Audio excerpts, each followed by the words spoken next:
Black, white and shades of grey, what's behind sprint's race divide? In late 2009, the question everyone was asking was put to the man himself.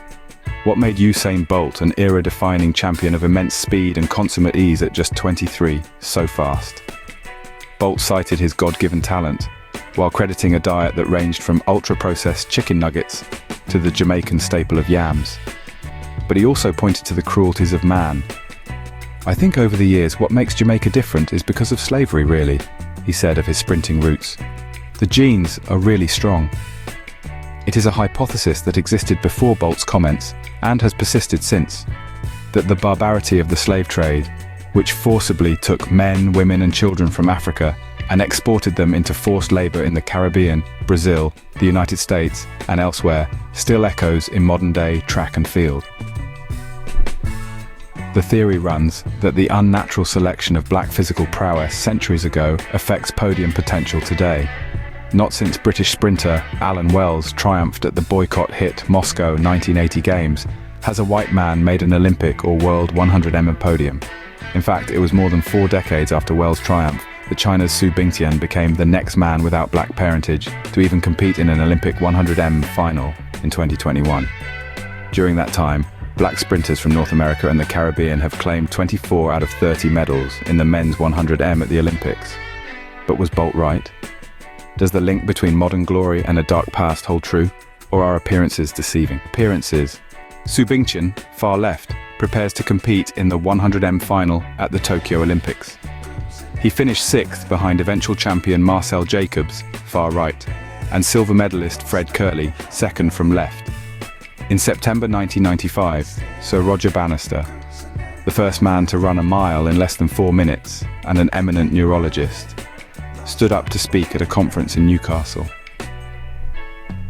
"As a scientist, rather than a sociologist, I am prepared to risk political incorrectness by drawing attention to the seemingly obvious but understressed fact that black sprinters, and black athletes in general, all seem to have certain natural anatomical advantages," he said. Bannister would concede that he was unable to identify what those precise advantages were, but, he insisted, it was correct to note the apparent correlation between race and sprint medals and seek to explain the underlying factors he believed were behind it. The response was mixed. Some disagreed with Bannister on principle, suggesting that such an argument risked slipping into the territory of the eugenics movement that had given a sheen of scientific respectability to racism around the world in the early 20th century, and was a key part of Nazi ideology in Germany. Others argued that race is a social rather than biological construct, and to merge diverse populations from a range of continents into one homogeneous group based on skin color is nonsensical. From the Enlightenment all the way through to the present day, there has been a science around racial typology and the belief in meaningful difference along the lines of skin color, explains Dr. Paul Campbell, Associate Professor of Sociology at the University of Leicester. Yet we don't look at this in any other way. We don't look at the differences in eye color or hair texture, despite the gap between people in terms of basic DNA being just as wide as skin color.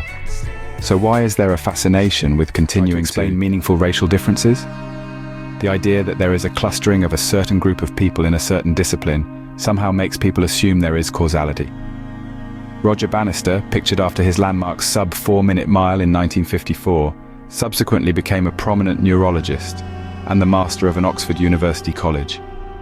Yet the extrapolation some have made is startling, that slavery turned sprinters of West African descent into world beaters. An estimated 10 million slaves were transported by ship from Africa across the Atlantic between the 16th and 19th centuries, with appalling conditions on board meaning many never arrived at their destination. This was combined with a rigorous physical selection process prior to boarding the ships and selective breeding by slave owners at the other end. The result, it has been argued, was to create a population of West African descendants in the United States and the Caribbean that was predisposed to athletic performance. Many feel this diminishes black sprinters' hard work, and the hunt for a specific gene to strengthen such a theory with scientific evidence has not proved successful. It was in 2003 that a group of Australian scientists first thought they had struck genetic gold. The gene in question was alpha-actinin 3, ACTN3, and the academics involved identified that the more copies of the R variant a person possessed, and therefore the less of the X variant, the more likely they would excel at sprint and power disciplines. So far, so good. A number of studies showed people of West African origin were almost guaranteed to have the right variant of the so-called sprint gene to run fast. But there was a problem.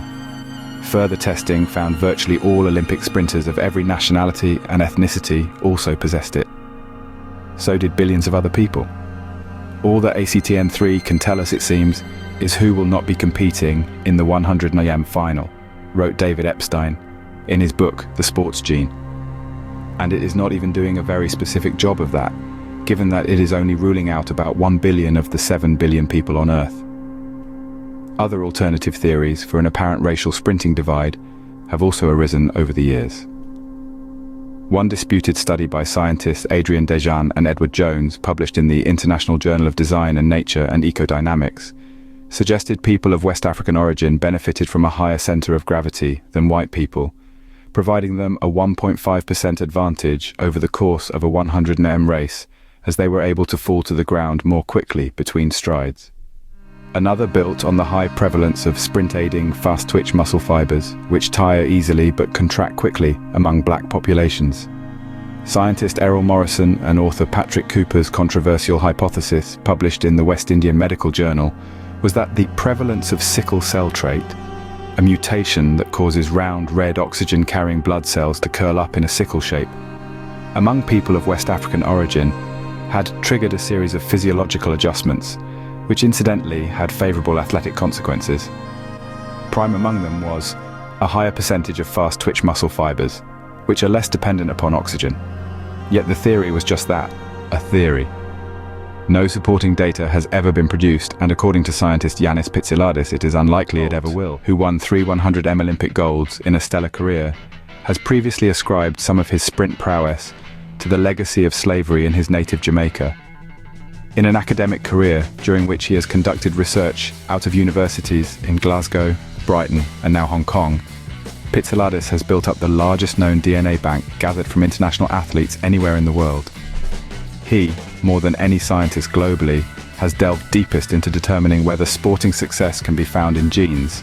His conclusion, after decades of studies, is eye-opening. Genes are of paramount importance, and without the right ones, you cannot have success, he says. If you put people with the wrong genetics in the right environments, they will have no success. But it is not linked to the color of your skin, Pitsiladis says. For Pitsiladis, genetic heritage is specific and shorter term. The reality is that it's the genes of your parents that dictate athletic ability or anything else, not the genes associated with your skin color, he says. Pitsiladis' research has led him to conclude that things are not what they seem. Just because no white man has won an Olympic or World 100 m medal for 44 years does not mean they are inherently slower than black sprinters. To suggest so is to ignore a multitude of crucial cultural and environmental factors. Pitsiladis originates from Greece, one of the top basketball nations in Europe. He explains, Greeks don't have basketball genes, but everyone plays it in Greece, so of course they are going to be good at it. This, his extensive research has found, is the key to sprinting success. In spite of wholesale racial theories espoused by the likes of Bannister, Nigerian Portuguese sprinter Francis Obikwelu remains the sole individual male Olympic or world medalist over 100 m or 200 m for a West African country. The impact of an Atlantic crossing, on which it is estimated that death rates were around 10 to 20%. Brutal labor on arrival and owners' selective breeding of slaves shaped the black population of the Caribbean and North America. But so did Jamaica and the United States athletics heritage and infrastructure. West Africa lacks both. So does Brazil, which is estimated to have been the destination for between 4 and 5.5 million African slaves, many times more than went directly to the United States. Every Easter in Jamaica, the Inter-Secondary Schools Boys and Girls Championships, the competition better known as Champs, features the island's best high school athletes competing inside Kingston's National Stadium. The event attracts 35,000 spectators, occupies newspaper front pages, and leads TV bulletins. Everyone in Jamaica will sprint at some point in their lives because they believe they are sprinters by birth, And sprinting in Jamaica is practically a religion, explains Pitsiladis. Most will realize they are terrible at it, but the good ones come to the top, and there is an environment which allows that to happen. Usain Bolt is totally wrong if he believes his genetics are better through slavery, but I would never tell him that because then I would take away his superpower. Incidentally, Pitsiladis suggests similar cultural, rather than physical or genetic, factors have been key to East African dominance of long-distance races over recent decades. From 1920 to 1936, athletes from Finland and Sweden won 25 of the 30 available Olympic 5,000m and 10,000m medals. As those nations have faded, distance running has become a national sport in Kenya and Ethiopia. There are also natural physiological benefits to be reaped from training at high altitude. Campbell subscribes to the idea of a self-fulfilling prophecy around racial stereotypes in sprinting. He suggests that while divisions along racial lines are obsolete in most parts of society, myths around black people continue to prevail in three distinct areas: sport, sex, and dancing. If you believe you have innate abilities and they are reflected in the environment around you, then you are more likely to invest in the things you perceive you are good at, he says. He explains that sprinting is seen as a safe place where black people might feel they can belong and excel. When France's Christophe Lemaitre became the first white man to break 10 seconds for 100 AM in 2010, he made global headlines for the color of his skin. A subsequent invitation he received to attend a Ku Klux Klan meeting showed the dangers of such a narrative. Richard Kilty, the last British man to win a global sprint title with World 60M gold in 2014, says other people frequently pointed out his white skin color before he reached elite level. Kilty won the World Indoor 60M title in 2014 and was part of the British quartet who took world silver at Doha 2019. It was certainly something I was aware of because I was told a lot of times when I was younger that white people were at a disadvantage, he says. I just never believed it. I never once got on a start line and felt different to everyone else, but a lot of other people planted those seeds in my mind. Campbell explains that race also serves as a proxy for other social conditions. In countries such as Britain and the United States, statistics show that black people are more likely to be working class, have negative experiences of education, and have limited opportunities in various occupational fields. Campbell says acknowledgement of a racially unjust society is therefore imperative in viewing a perceived predominance of black athletes in certain sports. A black sprinter might potentially be an even better golfer than they would be good at athletics, but they probably wouldn't have that opportunity to demonstrate a propensity or aptitude for it, says Campbell. So, it is driven by economic realities.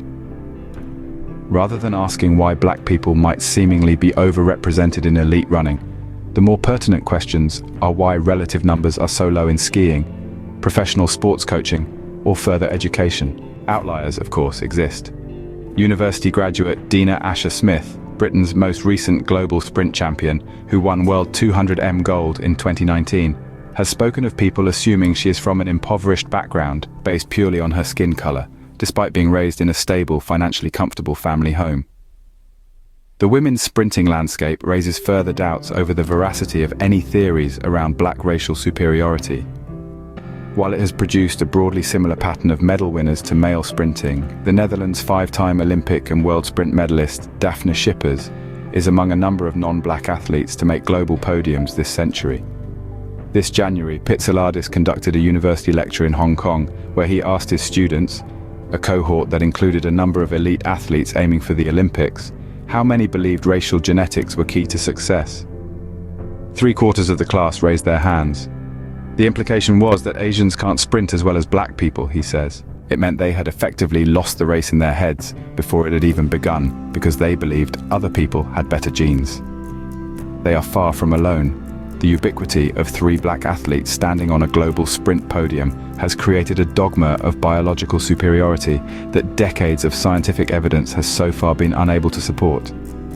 But the belief remains strong and perception is powerful. It can make or break champions. Thank you for watching Topics on Trend. Go ahead and check out another trending video on our channel here.